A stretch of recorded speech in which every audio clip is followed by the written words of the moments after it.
Well, welcome back, everybody. So today I have Maria here. She is another female entrepreneur, business owner. Just tell us a little bit about yourself and your story. Hi, everyone, and hello, Romina. I am located in Texas, and my name is Maria Rodriguez, and I am the founder of Girl Code Fitness and Nutrition. This is a fitness brand for women under 50. I do customized nutrition and fitness programs, and currently I'm working remotely. Um, it's a long journey. It's very interesting to see how everything has played out. Actually, I was just in an interview last weekend in my hometown. I was I was born in Mexico City, but I was raised in Laredo, Texas. It's a border town, and just going through the old places where I used to hang out, I was like, wow, this is just it's humbling. You see how everybody in high school, how they turned out and the things that they're doing. I mean, one of the people that was interviewing me was with me in high school. And I remember I was like, dude, it's been such a long journey. I feel like sometimes when you're going through those things, you're just like, it's never going to end. But once you get outside of that and you look back, you're like, wow, I survived that. That's just amazing. So, moment of gratitude there for sure. Humbled, Yeah, very yeah. humbled. What are some of your responsibilities as a business owner? A lot, lot. I have been learning to expand my work capacity, and I cannot stress this enough. Like a lot of times we see the picture on Instagram, like they see the reels of, entrepreneurship. They see the times where, I can go for lunch whenever the hell I want. They get to see where I go travel, but they don't see my ass sitting here. I'm sorry, I'm cussing. You're good. They don't see my ass sitting here from sun up to sundown. Like they don't see me taking my computer everywhere. They don't see me packing up my tripod. They don't see me, practicing my daily like good habits of waking up early, exercising, hyping myself up for those cold showers. They don't see that. And Yeah. a lot of times they see the gratification of like, oh, she's getting to travel, da, da, da, da. But you don't understand how many things I had to put in order to do that. I mean, there's a lot of things that go on to being a business brand owner. I'm currently managing my local holistic chamber of commerce. Mhm. And so that itself, it looked great from the outside, and it's been a great like challenge for me. I'm not saying it's bad. I'm just learning to expand my work capacity in the way that I'm under pressure all the time. Like there's always deadlines and there's always things due and there's things that people I gotta call back and there's follow-ups. There's like a million follow-ups that I need to do every single day. And without these things, you don't get to have the successful brand that you do want to have, because the minute that you slack off on one task and the next task, you're going to have so much work to catch up on. And not only that, but people see when you're being flaky and they don't want to work with you. And so as a business owner, brand owner, your reputation is very important. So being on your toes at all times, waking up before everyone else, staying late, it's part of it. A lot of the responsibilities that I share, um, well, that I share because I'm the only one. Some of the responsibilities that I've learned to take on are like following up, connecting, building relationships, staying up to date with my content. And I think that's something very important for me as a fitness owner, fitness brand. Mostly because a lot of times you can be like, I don't want to be on social media. I don't feel like it. It's not about how you feel. Commitment Yeah, doesn't give a shit about how you feel. You exactly. said you were going to be there. You need to show up for those people. So, That's awesome. yeah. Yeah, definitely. I feel like a lot of people wonder about like the balance, like how do you balance everything? And it's like for me, like balance is always like 50-50. So I like to tell people when they ask me that it's not about balance, it's about rhythm. Sometimes you have to put other things first, and then maybe next month it's something else that has to come, higher up in the priority list and other things. And you just kind of have to find that rhythm instead of trying to find balance. I like that. The rhythm. You have to catch the rhythm of the beat because Yeah.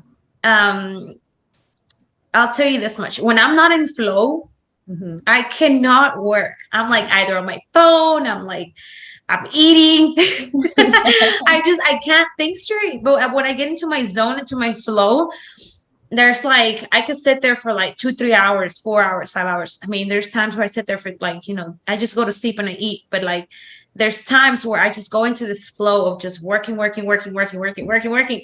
And then it's like, okay, so you were saying, right? And then your family's like, dude, you've been working for 3 days. I'm like, well, I'd rather work for 3 days straight and have the rest of the week off, to do things. But you're right. Some things do come first too. And I think that as a parent, I've had to not feel guilty for not being like the 100th time, or, a mother 100% of the times, what I'm trying to say.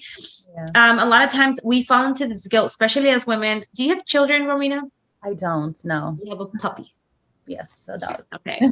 So a lot of women, and I'm not saying that you are going to experience this, but a lot of women, we fall into the feeling of guilt. Mm-hmm. If I'm not there for my child, if I'm always working, I'm guilty because I'm a bad mom. He's not going to remember me, or I'm not experiencing these times with him or her or them or they, right? And so we get guilt tripped either by our family, our culture, our husbands. If you have a great support system, and this is why it's very important to pick a partner the right way, because when you are going to be an entrepreneur and you're dating one, it's very important to know that shit's not gonna be easy. Like, homeboy, it's gonna be hard. Like, you're gonna learn to live without this woman who has to cook for you, wash for you, as you traditionally thought a woman had to, right? And a lot of women who are entrepreneurs have a tough time finding a partner because of the fact that we are busy women. Like, if you are not on my calendar, I'm not gonna see you.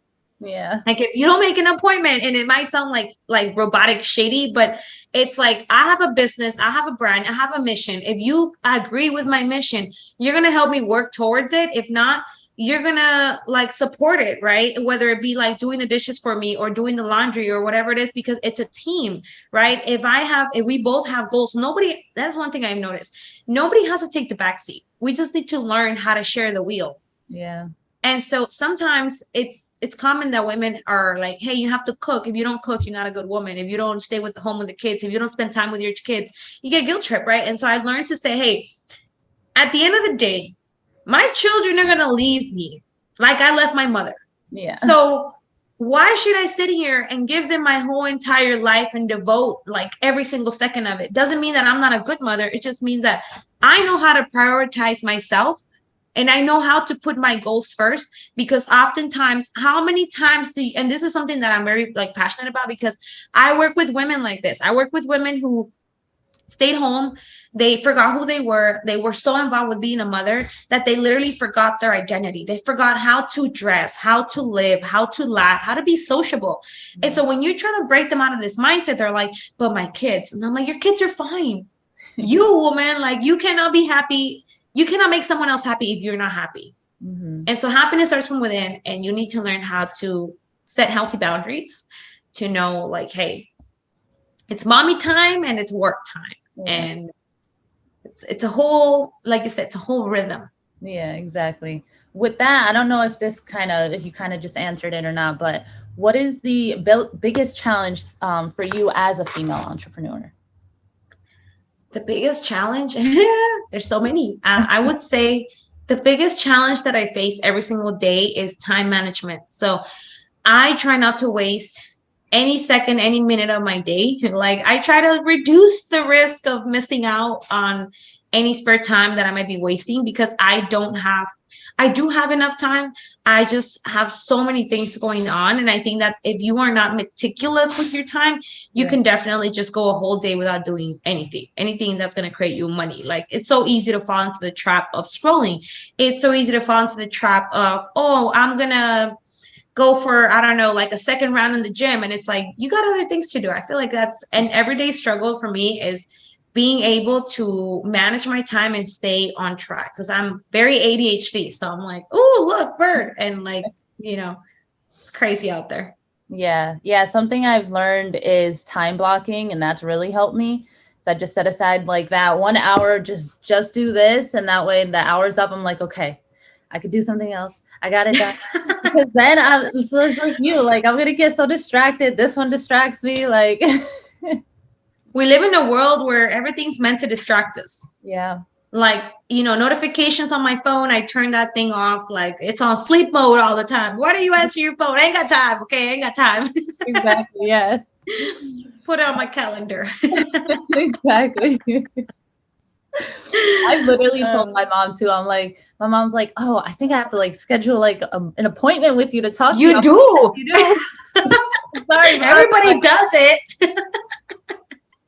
Exactly. Oh, I love it. I love So it. what tips do you have for other women that want to start their own business? Okay, other women that want to start their business, there's a lot. I always say this, ask for help. Okay, the first year of my business, I remember I started my fitness brand in 2019, and I didn't make any single, like I made maybe like $100, $200, but I didn't make consistent revenue throughout the year like I should have or like I could have if I would have asked for help, because I was like, oh, it's just about posting pictures and your like workout clothes and then telling people, hey, come work with me.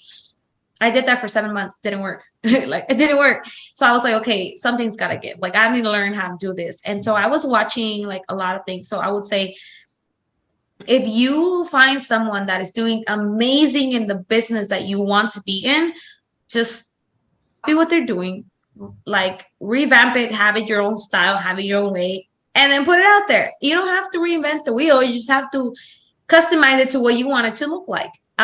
So number one is always ask for help. Number two, if you don't know how to do something, don't try to figure it out on your own. Ask for help. And because it's so easy to fall into the ego, because your ego is not your amigo, and you want to go out there and you want to do all this shit on your own, and then you're like, oh my God, it's so overwhelming. But it's like, dude, you could have just asked someone. So ladies, I know that sometimes we want to be the independent chick that don't need no man, but sometimes we need a couple of men or women in our lives to teach us a thing or two, because they've already done it. Like, it's just easy to fall into that trap. Another thing that I would tell a woman wanting to start their business is collaboration is better than not collaboration or no collaboration at all. I feel like a lot of times we live in this catty society of mean girls, and it's like, well, I'm not gonna ask for help. Fuck that chick. And it's like, dude, like this chick's like, Grant Cardone has always says, who's got my money? Like, you need to find the women that have your money. They have your clients. Those clients have your money. So if I know that I collaborate with another woman that works with other women, those women are gonna be like, hey, I like this chick too. And I feel like there's like when you start looking at it from like a space of abundance, not like scarcity mindset, where it's like there's not enough clients for all of us. Like, dude, there's so many women that will buy 4 or 5 like products or services from different women that they just vibe with. And then if they rock with you, they rock with you, and know your worth.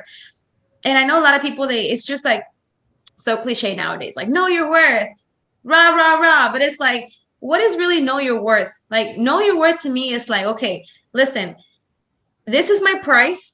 This is this is what I offer. This is what I sell. If you don't believe in it, fine. I'm not going to stay here trying to convince you, right? And you need to learn when to walk away, especially as a new entrepreneur. You need to learn how to walk away from money, because not all money is good money. And it's happened to me a couple of times where I'm like, I want to help people, right? Because we want to help. Like women, we just naturally want to help people, men too.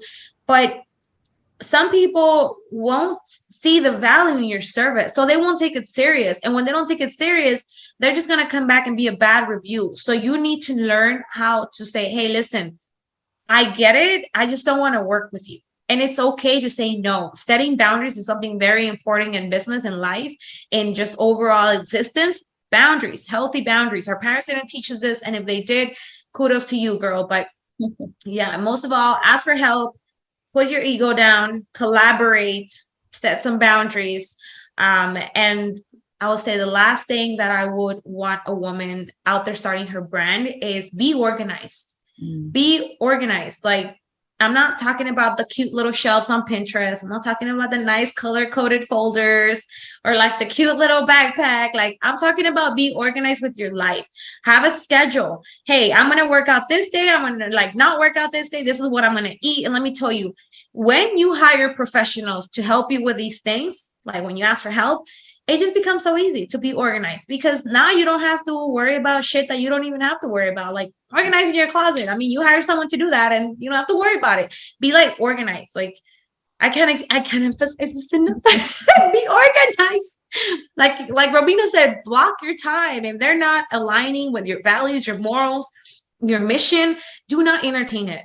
Don't text them back. Leave them on red. Don't answer their calls. Put your phone on sleep mode, girl.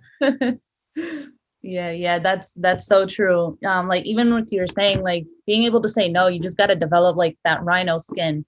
So it's Yeah. got a lot, like just you just gotta take a deep breath sometimes and just keep it pushing.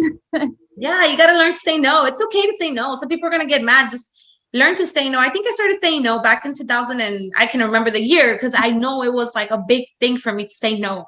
I believe it was 2015, 16, end of 2015 or 16. And so, no, 2015. And so somebody called me and I was so upset because every time they would call me, I would just be so pressed. I was like, and I would just, it would break my, what I call now my flow. Like it would just break that like excitement that I had, and it would just fuck up my mood. And I was just like, man, I hate answering this call. And so I said, you know what? Don't call me. Like, don't call me. And I blocked, I think it was my mom or my sister. I don't know. And I was like, don't call me unless it's something good and productive and exciting. Yeah. And so she didn't call me for like 3 years. Oh my God. But it felt so good when she came back and she was like, hey, listen, I am being an asshole. Like, I'm sorry. I was like, I know you are, but hey, welcome back. Right? I have to say no. So what is one achievement that you are proud of, but most people might consider like silly or weird? Being able to wear whatever the hell I want and being able to just say what's in my fucking mind. Like, it's just so liberating. You have no idea. I committed to saying what I wanted to say before, like, I even started my entrepreneurship because I saw that I was being filtered. Like, I just filtered a lot of shit. And I was like, you know what? I don't give a fuck. Like, if they don't like me, they don't fucking like me. I don't care. Like, I really don't care. If you vibe with me, if you vibe with the energy, cool. Like, welcome to the team. This is where we get hyped up at 4 a.m. What's up? And people are like, oh my God, that's just anybody. And I'm like, try it. I fucking dare you to go and wear whatever the hell you want and say whatever you want on social media publicly. Yeah. And they're like, I'm like, yeah, exactly. Go live right now. Prove it. I know. I used to be like so afraid of like just speaking. Like I would get so red and I'd get so nervous, like hide behind everything. And like now I'm like, I'm okay to speak. Like, yeah, I still get nervous, but I'm like, I'm gonna do it. It feels good. I like that. I like that. You need to do that, especially when you have a platform like yours. I mean, you need to go out there. What is last question? What is one mantra that you live by? Nothing happens to you, it happens through you. And it's not what happens to you, it's how you react to it. So awesome. That's the motto. Definitely live by those two. Yeah. I always speak on it. I'm like, hey, listen, it's not what happens to you, it's how you react to it. And I can dive deeper in it, but I think we're going to be here for another half hour. And I also, like, I believe like it just goes hand in hand with it. Nothing happens to you, it happens through you. Like, situations don't happen to you, they happen through you, so you can go and tell the world or even teach a lesson to someone else. So exactly. Yeah. Well, thank you so much for girl. Very appreciate your time, and you as well. And if anybody, she has her, is that your Instagram? What's your Instagram? My Instagram is there's two. There's a professional one, and then there's my personal one. It's the real Maria Rods with a Z, and then the Z in the end. And then it's GCFNSATX for Girl Code Fitness and Nutrition in San Antonio, Texas. Awesome. So everyone go check her out. If you need anything for fitness, definitely hit her up. She has got your back. Thank you so much. Yes. Thank you, Romina.